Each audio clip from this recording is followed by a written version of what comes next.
I am 1 month sober off weed, alcohol, and nicotine. Tonight, though, I relapsed on cigarettes, and I feel terrible for it. Like I threw away all of my progress. What's wrong with me, Dr. Frank? This was an email that I woke up to the other day, and I wanted to make a direct video reply explaining this concept of an all-in mentality when it comes to both addiction and with regard to sobriety or the quitting process, okay? So the first thing I would say to this individual is, I want you to think of a bodybuilder. And I want you to think if you were doing a bodybuilding competition, you're going to the gym and you're working out your chest, you're working out your back, you're working out your arms, your traps. You got your upper body. And then we have the second half. We got the lower body. We got your legs, we got your calves, we got your hamstrings, your quadriceps, all in your legs. If you were working out for, let's say, a month, and you shed a bunch of fat off of your body, and you were looking real trim and built in your arms, but suddenly halfway through you broke your leg, and your legs lost some muscle mass and some definition, would you say that all the progress is totally lost? Of course not. If you were dedicated, you'd still be going to the gym, working out your upper body, saying, okay, I'll get back to this, to my lower half, as soon as my leg heals up. This situation is no different. To be a month free from two other substances, in your case, perhaps more acutely harmful substances with regard to addiction and the impact they have on your life, weed and alcohol, all progress is certainly not lost, because although we're talking about addiction, these are three separate problems that we're facing. You're still successfully tackling two of them. And I want you to think of it in regard to that bodybuilding analogy. I could say the same type of thing, because this is just human nature, this behavior. This isn't even specific to someone who suffers with addiction per se. It's the same concept of, oh, I didn't eat healthy today, so the whole day's lost. I'm not even going to bother going to the gym. Or, oh, I didn't go to the gym today, so the whole day is lost. I'm not going to bother eating healthy, and I'm just going to eat like crap. Same concept of, oh, I had a bagel for breakfast with a donut, so I might as well eat garbage for lunch, and I might as well eat garbage for dinner. This is human nature, this thought process, and it's a very hard pattern to break. And there's nothing wrong with you. People do this all the time, every day. This is a mentality in my day-to-day life that I'm constantly trying to improve upon and get better at. Breaking that concept of, oh, I didn't do one thing correctly, so that means the next 24 hours, the next week is shot. I could amplify this to an even bigger scale. People say they're going to quit smoking on New Year's. A month into New Year's, they relapse in 2024, and then they say, I'll try again in 2025. This is a terrible mentality to have, and it impacts all human beings. So I wouldn't say there's anything particularly wrong with you.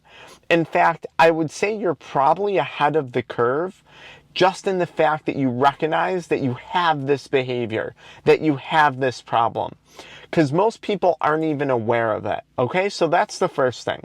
The second thing would be is perfection is going to be the death of progress. And what you were aiming for here was perfection in your quitting/sobriety process. I'm not going to drink alcohol. I'm not going to smoke weed. I'm not going to consume nicotine or cigarettes at all.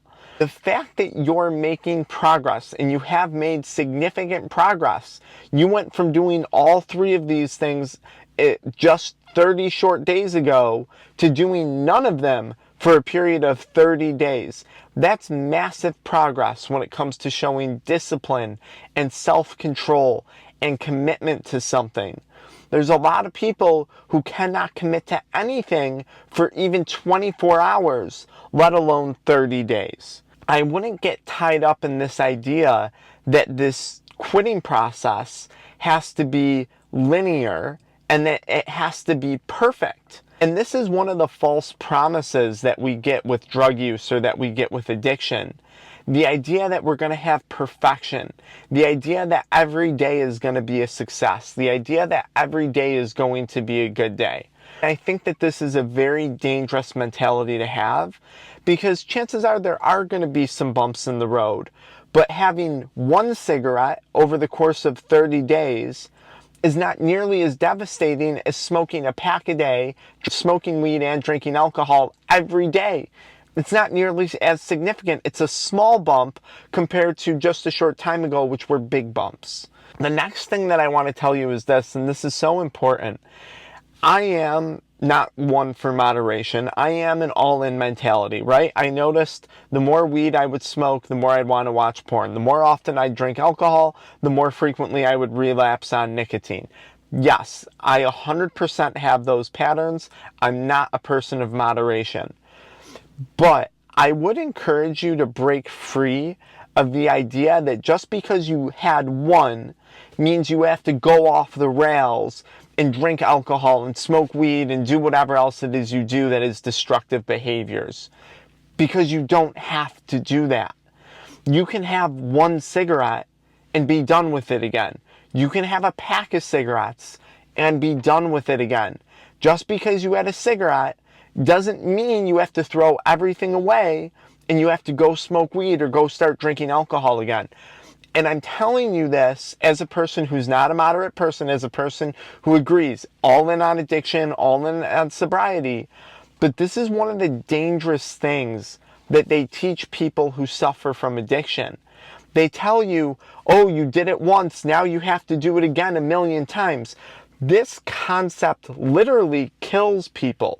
For as many people as AA groups and MA groups and 12 steps programs save, I think there's a significant amount of people that also become harmed by some of the concept of just because I had one means the wheels have to fall off. That's absolutely not true. And I'm telling you that in regard to this. Alcohol, which was not my choice of drug, something that I don't consume anymore. I haven't for probably about going on a little over 2 years or 2 years now. Not something I had an addiction to. I could have a drink if I wanted to. Now, I'll tell you, I haven't had a situation arise where I've wanted to. I haven't been in a scenario where alcohol could make it better. I haven't been in a scenario where I feel that it would enhance my life in any way, shape, or form. Whether it's a good day or a bad day. It doesn't make bad days better, and it doesn't make good experiences, incredible experiences, in my opinion. So I haven't drank it. But if I were to have a drink, one drink, two drinks, that doesn't mean I'm going to go run and call my plug. That doesn't mean I'm going to go run up to a gas station and buy a bunch of tobacco products and vape products again. You don't have to behave like that. But the more you tell yourself and you're told, I'm an addict, I have a disease, the wheels have to fly off, the more you're going to go back and say, you know what? I ruined everything. I had one cigarette. I might as well start smoking weed again. I might as well start drinking again. You had one cigarette. Let's look at the reality of it. What changed? You're still sober from weed. You're still sober from alcohol. You still made a crap ton of progress over the last 30 days. If I were to go have one cigarette right now, if I were to go have one drink right now, what would change, aside from it's the middle of the day and I'm sitting in my car, and if I'm drinking alcohol I might get a DUI and screw up my life? But, joking. But what would change if I had one drink, one cigarette? Largely nothing for me. Largely nothing at this point in my life. I'd have to go shower because I would smell after having a cigarette, and I'd probably get a crappy night's sleep from drinking alcohol. Largely nothing else would be any different. The last 8 years that I've been sober, 9 years, whatever it is, 7 years, 8 years, whatever, none of that would have changed. I'd still have my businesses. I'd still have my family. I'd still have my fitness that I built up. I'd still have my spirituality. Now, if I fell into a bender on it, and I adopted the mindset that I'm diseased, that I'm an addict, that the wheels have to fly off, well, then I might wind up back where I was several years ago before quitting all this stuff. But I'm not. I'm recovered. I'm done with it. If I were to have a drink, it would be a drink and I would be done. I don't think I'd ever have a scenario where I'd have a cigarette. But if I wanted to have a cigar, I would have a cigar and I'd be done. Again, never been in a scenario where I've wanted that because I don't see how it would enhance any situation or make a bad day any better. But if I were to do that, it's done, it's over. That's what I'm trying to say to you is, you've still made progress. I understand the all-in mentality. I understand the lack of moderation, and I understand how these substances go hand in hand, but they don't have to. You can break that behavior. You can break that. You can have the cigarette without the weed and the alcohol. You can. You can have the cigarette without the caffeine. You can have the coffee without the cigarette. People do it every single day. There's a lot of people who quit smoking cigarettes who still drink coffee. Okay? They found a way to make it work. All right? Equally addicting substances, caffeine and nicotine. Not really, but caffeine is very addicting. Nicotine is like uber addicting. Do you get what I'm saying though? You still made progress. You're doing fine. There's no need to beat yourself up. And this is human nature. This is human nature.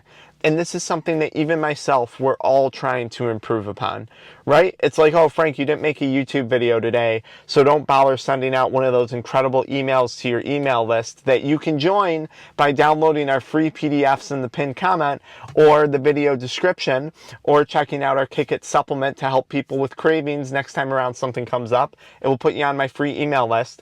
But it's the idea of, don't write an email because you didn't make a video. That's crazy.